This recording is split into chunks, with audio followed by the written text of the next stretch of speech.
Angela, the is what it is moment from Michelle Obama. Tell us your thoughts and what you thought when you heard her speech. Well, good morning. I was so happy to see Michelle Obama yesterday, and per usual, the closer closed, right? She did everything she needed to do in that speech. I think more importantly than the is what it is moment that everyone's speaking about, and rightfully so, she talked deeply about empathy and what empathy looks like in this country. She talked about you simply cannot fake your way through the job. She also said that it reveals who you are, the presidency. And I think that when we all reflect upon the last 4 years, we know what she's talking about, whether it is children at the border in cages, whether it is the way in which Donald Trump has attacked sitting members of Congress or journalists on this very air. We know exactly what she's talking about, not only when she says it is what it is, but when she talks about his inability to rise to the occasion and to this job. She also talked about matters of character and it being a reflection of this country and really inviting the American people to make a different choice. I said last night, and I repeat again, I don't think last night her speech was for Democrats who are rah-rah and were excited to watch even the virtual convention on air. She was talking to people who were still on the fence, perhaps even the 53% of white women who voted for Donald Trump the first time. Again, I said last night, and I'll repeat, I think the only shortcoming, and it's hard to pick one from Michelle Obama, is that there was no mention of Kamala Harris. And I think that as a Black woman, which she says in the speech, it's clear that it was, she recorded it before Kamala's selection, but I think that was worth a re-record and an addition. Hey, Bakari, to Angela's point about who the target of that speech may have been, I'm curious who you think it was directed at and why. Well, I think that Michelle Obama's speech last night was phenomenal. As Angela said, she was the closer. She was brought in. The night was going along. It was a decent night. I think that Michelle Obama made it exceptional. She's one of the great orators we have in our party who can take any night to another level. So let's start with that first, giving her props and flowers where they're due. I think last night's speech was to disaffected Democrats and to some people, especially younger voters who set out 2016. She said something last night that stuck out to me, which bears repeating, which is a quote line I hope people clip throughout the day, which she said, you know, I hate politics, right? She was very real about that. And everyone knows we always, whenever somebody needs a candidate for any office in America, it could be the local mayor of the smallest city in the smallest state. And they say, why don't we get Michelle Obama to run? And everybody's response uniformly is, we know Michelle Obama hates politics, but she loves this country.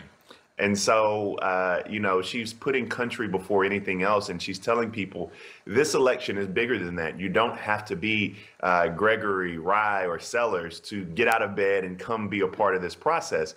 Everyone needs to be a part of this process.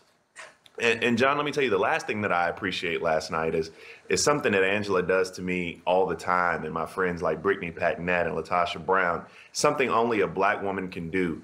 The way that she cut Kanye West last night, with a smile, without even mentioning his name. It was just so polite and so well done. She told Kanye to go sit somewhere and go sit in a corner and be quiet. This is too important for anyone else to come out here and be playing these games. And so I appreciated that as well. Let's play a little bit more from Michelle Obama last night, and then we'll get your thoughts, David. Let's be clear.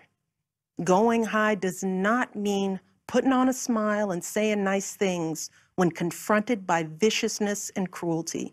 Going high means unlocking the shackles of lies and mistrust with the only thing that can truly set us free, the cold, hard truth. So let me be as honest and clear as I possibly can. Donald Trump is the wrong president for our country. If you take one thing from my words tonight, it is this. If you think things cannot possibly get worse, trust me, they can and they will if we don't make a change in this election. If we have any hope of ending this chaos, we have got to vote for Joe Biden like our lives depend on it. David, what stuck with you from her speech or from the rest of the night? Well, first of all, that piece of the speech was so powerful because I don't think this was about exciting the Democratic base as much as it was motivating the Democratic base, right? The fierce urgency of now, get your mail-in ballot in tonight. There is not a choice here. I thought that's what she said so powerfully last night.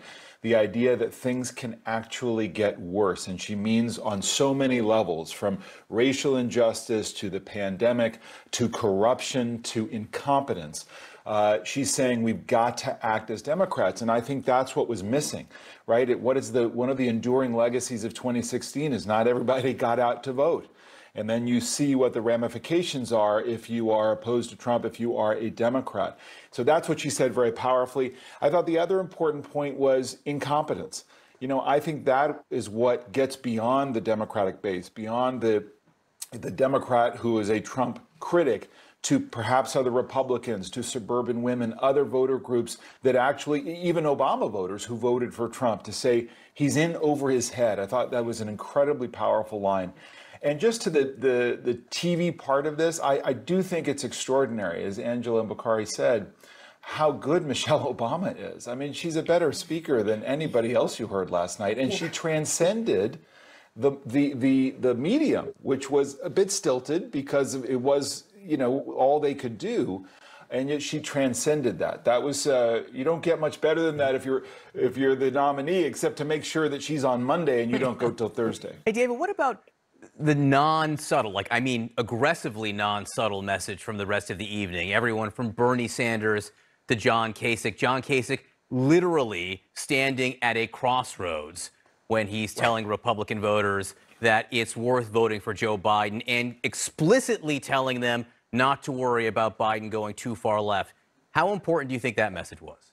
Well, I think it's important. I mean, again, it's not about whether Kasich has a big political constituency right now. Does he have any?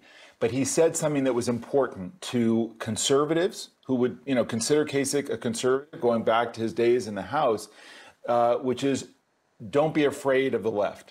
Right, because that's going to be the criticism, is that, you know, for all the rest that's said is you may not like Trump, but be afraid of the left. And that's what Kasich was there to do, was to say he's not going to be pushed around. You know, and I agree with Angela. I mean, I think that talk about Kamala Harris is important on many levels, including my view that she does send a message that Biden is saying, look, I'm a progressive. The party has moved away from Bill Clinton, even from Barack Obama, but I'm not going to choose someone who is ideologically extreme. Republicans may try to paint her that way, but in fact, she's not and I'm not. And I think that's what the Republicans were trying to say to others who were not Democrats watching last night. Angela, there was another personal moment last night, a personal story, a young woman whose father had just died from coronavirus, and he had been healthy, a healthy 65-year-old. And she talked about his only pre-existing condition. So here's that moment. My dad was a healthy 65-year-old. His only pre-existing condition was trusting Donald Trump, and for that, he paid with his life. Your thoughts, Angela? Yeah, again, one of the most powerful moments of the night, I think only second to the First Lady. This moment echoes and really hunkers us down in the truth of how severe our lives have shifted since coronavirus. But yes, we might have to wear masks. We might have to stay inside. People have to wash your hands for longer than you used to, right? But this woman lost her father. And there are too many stories like that. There's this woman in the Detroit area, Biba Adams, I believe is her last name, who lost her mother and her grandmother, you know, this year from coronavirus. This is very, very serious. And for so many folks who don't want to just change their behavior a little bit, she reminds us not just as a political tactic, but the severity of coronavirus, the fact that it doesn't care what ideological spectrum you sit on.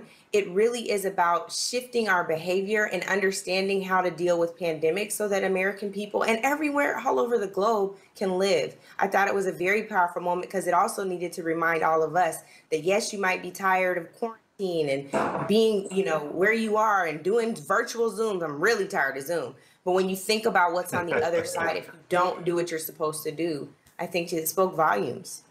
Bakari, we only got about 20 seconds left. Bernie Sanders, a different Bernie Sanders than 2016. Yeah, Bernie Sanders has realized something that I'm happy that he has, which is the simple fact that this is not an adversarial process when we get to this point. This is a time when we have to unify. Bernie Sanders got concessions from Joe Biden, but the Bernie Sanders we saw last night is the Bernie Sanders we need going forward. He's one of the most influential members of our party. And John, I will just tell you, it was a great night. The only thing that was missing on night one, as you already know, was Taylor Swift. I saw that coming. I saw it coming. From like 30 seconds away, I saw it coming. That was the only thing we missed. You're an open book, Bakari Sellers. Bakari, Angela Rye, David Gregory, thanks to all of you. Angela, I know you heard so many notable points in Michelle Obama's speech and quotable ones. I mean, I too, like you, one of the ones that jumped out at me was being president doesn't change who you are, it reveals who you are. And so what do you think she did so effectively last night? What she always does, Allison, she was a closer. And I just think that the most important thing for this speech as we reflect on it today, of course, there are those of us who are like, yeah, she's, going directly at Trump. But there was also this moment, you talked about this reveal line. She says, well, the presidential election can reveal who we are too. So the other thing that she does so well is she doesn't just challenge Donald Trump, she challenges all of us, especially reflecting on the 2016 election, how little. She said 2 votes per precinct, right? We're lost. This is how we lost election in some states, from up to 2 votes per precinct. As she wore this vote necklace, as she is the founder of When We All Vote. And so she doubles down on how important it is for us to get involved. So as we continue to reveal to ourselves who we are, what we stand for, what we represent, the character of this country, that we would too rise to the occasion. It's not just about Donald Trump and his voters. It's also about the people who didn't take the threat of Donald Trump seriously enough in 2016 and now have the data, right, to say in 2020, we cannot allow the same thing to happen. And she was very clear and poignant about that. And it's interesting where last night leaves the Democratic convention. They talked about empathy last night, and they accused the president of having a lack of empathy. Well, tonight, I suspect you will see the Democrats present Joe Biden as the embodiment of empathy. We know that Dr. Jill Biden is going to speak at the high school where she taught for a couple years in the early 90s. They released this picture of her. You can see Jill Biden wearing a mask inside the classroom where she taught. They also put out some yearbook photos from when she was there from, I guess it was 1991 to 1993. It was Brandywine High School. But I expect, John, that this is going to be a lot of biography.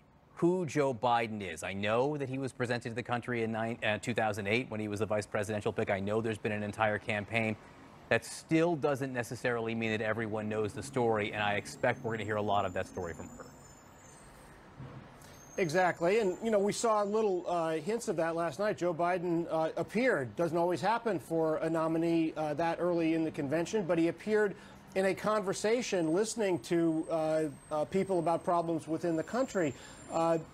He is, in fact, the flip side of those qualities that we've talked about. What defines Joe Biden in the public mind is the losses that he suffered, his reaction to those losses, and the way he reaches out to other people. Jill Biden will provide that positive case, just as Michelle Obama provided a little bit of it while indicting President Trump. It's no surprise that for 2 straight nights, you're going to have powerful and prominent Democratic women closing. Women are the key to the Democratic coalition, both women of color and also white women who are college graduates. That is a key source of defection from Donald Trump and the Republican side toward the Democrats. That powered them in 2018 when they took over the House of Representatives. They're counting on that to power them this fall as well. There were Republicans last night, Angela, who decided to join the chorus of support for Joe Biden with Democrats. So here's John Kasich explaining his thinking. I'm sure there are Republicans and independents who couldn't imagine crossing over to support a Democrat. They fear Joe may turn sharp left and leave them behind. I don't believe that, because I know the measure of the man. It's reasonable, faithful, respectful. And no one pushes Joe around. You know, Angela, for the past 3 years, some of those Republicans have been maligned as never Trumpers, or they've been dismissed as not having been pure enough for the party. Do you think that was effective, having Republicans as part of the group last night? You know, I've got to be honest with you. I think the jury is still out on that for me. I think that there are far more effective ways for Republicans to engage with folks in their electorate, right? Who traditionally vote Republican, who sometimes don't know.